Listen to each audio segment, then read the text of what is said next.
She entered the car by mistake. That was the truth. Not because she wanted money. Not because she planned anything. Not because she even knew who owned it. Emily Carter was just tired. The rain had been falling for almost an hour, turning the sidewalks into mirrors and blurring the city lights into long golden lines. Her shoes were soaked.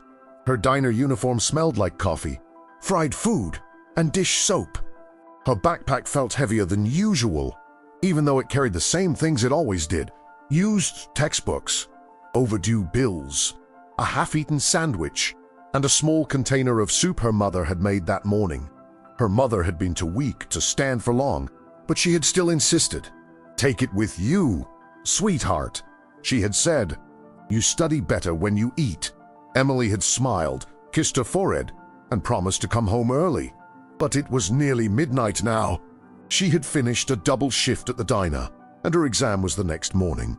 Her phone had almost no battery left. The bus would take 40 minutes to arrive. So, for once, Emily ordered a ride. When a black car pulled up by the curb, she looked quickly at the license plate through the rain. She saw a 4. She saw a 7. That was enough. She opened the back door and got in. The first thing she noticed was the warmth. The second was the smell of expensive leather. The third was the man sitting across from her. Emily froze. He was dressed in a dark suit, calm and cold-looking, with sharp gray eyes and a tablet in his hand. For a second, they simply stared at each other. Then he lowered the tablet. "Who are you?" Emily's heart jumped. "I'm sorry," she said quickly. "I thought this was my ride. This is not your ride. I know. I can see that now. I'm sorry. Please stop the car." The man looked at her wet clothes, her cheap backpack, and her shaking hands. "Michael," he said. A driver's voice answered from the front. "Yes, sir. Pull over." "Yes, Mr. Whitmore." Emily felt her stomach drop. Whitmore, Daniel Whitmore. Everyone in the city knew that name. He owned hotels, buildings, companies. There was even a hall at her university named after him. People called him brilliant. Others called him heartless. Emily only knew he was the kind of man who lived so far above people like her that she should never have been close enough to breathe the same air. The car stopped near the curb. Emily reached for the door, but Daniel spoke again. "Before you leave, open your bag." She turned slowly. "My bag? Yes. Why?" "Because people do not usually enter private cars by accident." Her face burned. "I told you. I thought it was my ride. And I am supposed to believe that?" Emily hugged the backpack against her chest. "I didn't steal anything. I didn't say you did. You didn't have to." The silence became heavy. Emily knew she should stay quiet. Rich men could turn suspicion into trouble very easily. Still, the humiliation was stronger than fear. "You think because I look like this, I must want something from you," she said. "But I don't. I just want to go home." Something flickered in Daniel's eyes, but his voice stayed cold. "Open the bag." Emily swallowed hard. Then, slowly, she unzipped it. She pulled out her textbooks first. Nursing books with bent covers and highlighted pages. Then her notebooks. Then the container of soup wrapped in a towel. Daniel's eyes paused on it. "My mother made it," Emily said, though she did not know why. Then she took out the folder. The papers slipped before she could stop them. A medical bill, a final notice, a university balance, a rent reminder. They spread across the leather seat like pieces of a private pain she had never wanted anyone to see. Emily gathered them quickly, her eyes burning.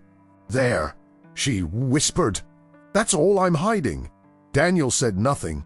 His face had changed, but Emily could not tell into what. "What do you study?" he asked. "Nursing." "Where?" "St. Augustine University." His gaze sharpened. "You go there?"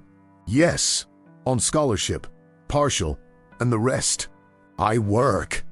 "At the diner." "At the diner, the library, and sometimes on weekends. 3 jobs." Emily looked at him then, tired of his questions. "Everything costs money, Mr. Whitmore." The words seemed to reach him more deeply than she expected. For a moment, there was no millionaire in the car.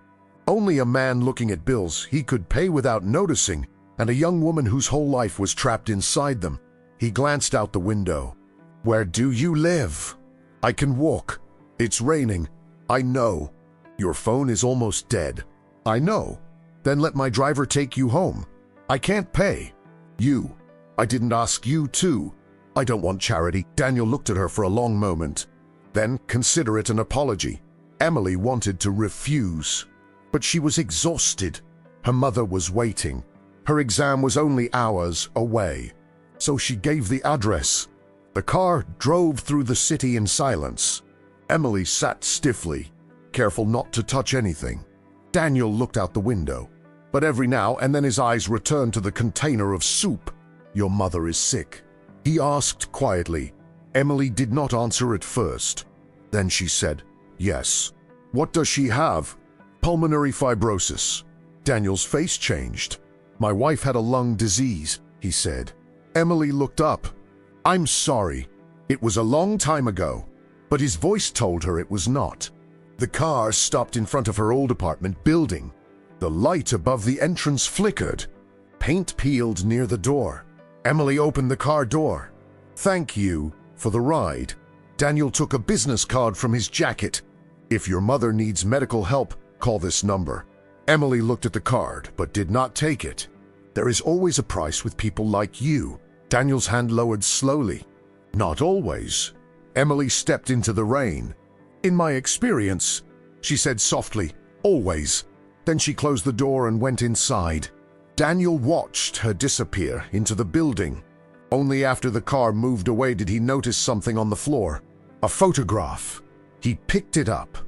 It showed Emily when she was younger, standing between a smiling woman and a man in a mechanic's shirt. Behind them was a small blue house with sunflowers. In the yard, on the back, in faded writing, were the words, "Before everything changed." Daniel stared at the photo for a long time. The next morning, Emily realized it was missing. She searched her backpack twice, then her notebooks, then the kitchen table. Nothing. Her mother, Margaret, watched from her chair. "What are you looking for?" "The photo of us. The one with Dad." Margaret's face softened. "Oh, sweetheart." Emily closed her eyes. She knew where it was. In Daniel Whitmore's car. That afternoon, after her exam, her phone buzzed. Unknown number. "Miss Carter, this is Daniel Whitmore. You left something in my car." Emily's breath caught. "I can pick it up," she wrote. He sent the address to Whitmore Tower. The building was taller than anything Emily had ever entered. The lobby was marble and glass, filled with people who looked like they had never counted coins before buying dinner. At the reception desk, she gave her name. To her surprise, they were expecting her. Daniel's office was on the 48th floor. From the window, the city looked almost peaceful. From up there, no one could see broken stairs, unpaid bills, or mothers coughing at kitchen tables. Daniel stood when she entered. "Miss Carter, Mr. Whitmore." He handed her a small envelope. "I'm sorry," he said. I looked at the photo before realizing it was personal. Emily opened the envelope and saw the picture. Her fingers moved gently over her father's face. "It's okay. Your father?" "Yes." "What happened?" "He died in a work accident." "I'm sorry." She nodded. She had heard those words many times. They were kind, but they never changed anything. Daniel looked at her carefully. "I also owe you an apology for last night. You already apologized with a ride." "No," he said. "That was not enough. I judged you." Emily slipped the photo into her backpack. "Yes, you did. I was wrong." She was not prepared for that. Rich people rarely said those words. For a moment, she did not know what to do with them. "I need to go," she said. "Miss Carter," she paused. "There are programs through my foundation for students, for medical hardship. If your mother..." "No, you have not heard me out. I don't need to. You need help." Her eyes flashed. "I know that. I live with that every day." But I don't need to become your good deed. Daniel went silent. Emily's voice softened, but only a little. Thank you for returning the photo. Then she left. For a week, Daniel did not contact her, but he could not forget her. He could not forget the way she had gathered her bills as if they were wounds. He could not forget the soup from her mother. He could not forget the photograph. Most of all, he could not forget what she had said. I don't need to become your good deed. Daniel had spent years giving money to buildings, hospitals, and university programs. His name was on walls across the city. People thanked him at dinners. They applauded his generosity. But he had rarely looked directly at the people who needed help. Emily had forced him to look. One night, he went to the diner. She saw him sitting in a booth by the window and nearly turned around. But she was working, and work did not care about feelings. She walked over with a pot of coffee. "What can I get you?" "Coffee. Cream. Black." She poured it. "Anything else?" "An apology. This diner doesn't serve those." He almost smiled. I deserved that. Emily looked tired. There were shadows under her eyes. "Why are you here, Mr. Whitmore?" "Because you were right. That could mean many things. I give money in ways that keep people grateful and distant. I never thought about whether help can humiliate someone." Emily looked at him for a long moment. Then she said, "Most people don't." Daniel lowered his eyes. "I want to do better." "Then do better." Quietly. "I will try." She left him there with his coffee. Daniel stayed until the end of her shift. He watched her move from table to table, patient with rude customers, gentle with an old man who could not afford his full meal. When the old man came up short, Emily slipped $2 from her own pocket onto the counter when no one was looking. Daniel Soichi. When she returned to his table, he left a $100 bill. Emily picked it up and placed it back in front of him. "No, it's a tip. It's guilt. It's money you earned." "No," she said. "It's money you want to use to make yourself feel better." Daniel accepted the words without defending himself. Emily took a $10 bill from the pile. "This is still too much for one coffee, but I'll take it because I'm tired." Then she walked away. Outside, Daniel followed her to the bus stop. She turned. "Are you following me? My car is this way." "Your car is always this way?" "Tonight it is." Despite herself, Emily almost laughed. The bus arrived. Emily stepped on. Daniel followed. The driver looked at him. "Fair." Daniel pulled out a card. "Do you take—" "No," Emily said, closing her eyes. "Of course you don't know how buses work." She dropped coins into the machine for him. They sat near the back. For a while, neither spoke. Then Daniel said, "My wife's name was Clara." Emily looked at him. She was kind. He continued, "Much kinder than I was. She used to say money had weight, moral weight. I didn't understand her when she was alive. And now, he looked through the bus window at the wet streets. Now, I think I built a life too heavy to carry." Emily's expression softened. "What happened to her?" "She got sick. I paid for the best doctors, the best hospital rooms, the best treatments. And she still died." His voice broke slightly. "All my money, and I could not buy one more morning with her." Emily said nothing. There are some griefs that should not be interrupted. When her stop came, Daniel walked her to the building entrance. Before she went inside, Emily turned to him. "My mother is proud.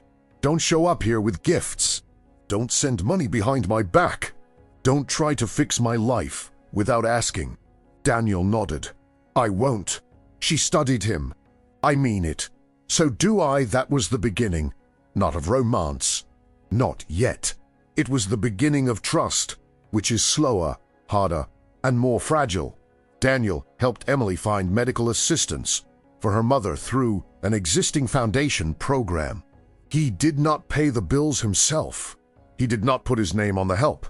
He made sure the application reached the right people quickly, then stepped back. Margaret was approved for treatment support. When Emily told her mother, Margaret cried. "Someone was kind," she whispered. Emily looked down. "Yes," she said. "Someone was." The treatment did not cure Margaret, but it helped. Her coughing eased. She had better mornings. She could sit by the window again and water her basil plant. Daniel began to change too. He reviewed his foundation student programs. He discovered how many students left school over balances that were tiny to donors, but impossible to them. He created emergency grants, not for buildings, not for plaques, but for rent, food, transportation, medical needs, and tuition holds. He asked Emily to speak at a board dinner. She refused at first. "I'm not going to be a sad story between courses," she said. "I don't want your sadness," Daniel replied. "I want your honesty." So she went. She wore an old black dress from her father's funeral and stood in a room full of wealthy people. When asked about school, she said, "Many students don't leave because they fail. They leave because they owe less than what this room spent on flowers tonight." The room went silent. Daniel looked proud. By the end of the night, several donors had committed money to the emergency fund. Emily should have felt victorious, but before the dinner ended, her phone rang. It was her mother. Margaret could not breathe. Daniel drove Emily to the hospital. He stayed in the waiting room all night, even after Emily told him to go. At 3 in the morning, Emily found him sitting under the fluorescent lights with his tie loosened and grief in his eyes. "She's stable," Emily whispered. Then she sat beside him and cried. Daniel did not tell her everything would be okay. He only held her hand, and somehow that helped more. After that night, Daniel became part of their lives carefully. He visited only when invited. He brought soup once and admitted he did not know if it was good. Margaret laughed and told him rich men looked funnier when they were nervous. Margaret liked him. She saw what Emily tried not to see. One evening, while Emily washed dishes in the kitchen, Margaret asked Daniel, "Do you love my daughter?" Daniel looked toward Emily. "Yes." "Then don't make her choose between being strong and being loved." Daniel never forgot that. Slowly, Emily and Daniel fell in love. It was not like the movies. There were no grand speeches in the rain, no sudden transformation, no perfect rescue. It happened in small moments. A cup of tea left beside Emily's books. Daniel learning how to ride the bus without embarrassing himself. Emily laughing when he burned rice in her mother's kitchen. Daniel sitting quietly with Margaret during bad breathing days. Emily realizing that accepting a hand did not mean losing herself. Their first kiss happened in the kitchen after a power outage, while Margaret pretended not to watch from the hallway. For a while, life became gentle, but illness remained. Margaret grew weaker in the spring. One afternoon, she asked to visit the old blue house from the photograph, the house where Emily had lived before her father died, the house with sunflowers in the yard. Emily wanted to say no. It was too far, too emotional. But Margaret said, "Please." So they went. The house was painted white now. Another family lived there, but near the fence, sunflowers still grew. Margaret stood between Emily and Daniel, breathing carefully. "This was before everything changed," she said. Emily's eyes filled. "I miss it." Margaret touched her hand. "So do I, but after everything changed, I still had you. I still watched you become brave. I still got more years of love." Daniel took a photograph of Emily and Margaret in front of the sunflowers.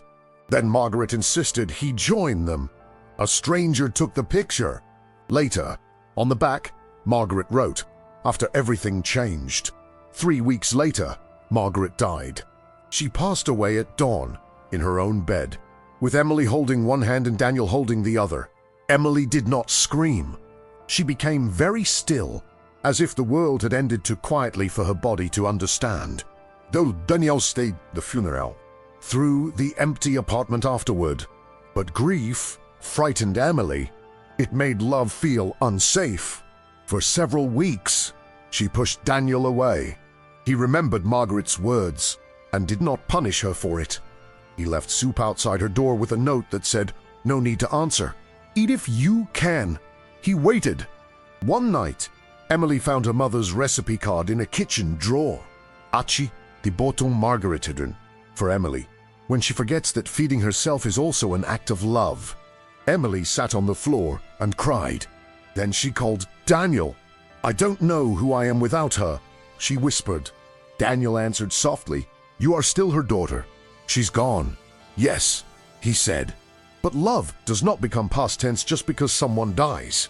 The next day, he came over with groceries. They tried to make Margaret's soup. They burned the onions.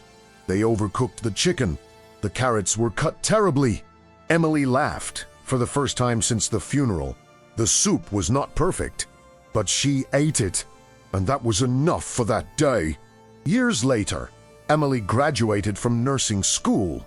The university building once called Whitmore Hall had a new name now, the Carter Center. Daniel had removed his own name and replaced it with Margaret and Thomas Carter's, creating a permanent fund for students in crisis. At the ceremony, Emily stood in her cap and gown, holding to photographs, before everything changed. After everything changed, Daniel stood beside her. The sky was gray, and light rain began to fall. Emily looked at the building with her family's name on it and thought about the night she had stepped into the wrong car. Back then, she thought it was just a mistake, a humiliating accident, a moment she wished she could erase. But now she understood. Sometimes life opens the wrong door because the right one is too hard to find alone. She had not been rescued by a millionaire, and Daniel had not simply helped a poor student. They had found each other at the exact moment both were lost. She had taught him that kindness without dignity was just another form of power. He had taught her that accepting love did not make her weak. And Margaret, even gone, had left behind the lesson that held them together. A person can lose almost everything and still leave something beautiful behind. Emily looked at Daniel. He smiled. "Do you remember what you said that first night?" he asked. "That there is always a price." "Yes!" She looked at the students entering the Carter Center, students carrying books, worries, dreams, and invisible burdens. Then she shook her head gently. "I was wrong." Daniel took her hand. The rain fell softly around them, and for the first time in a long time, Emily did not feel like she was running behind life. She felt like she had arrived,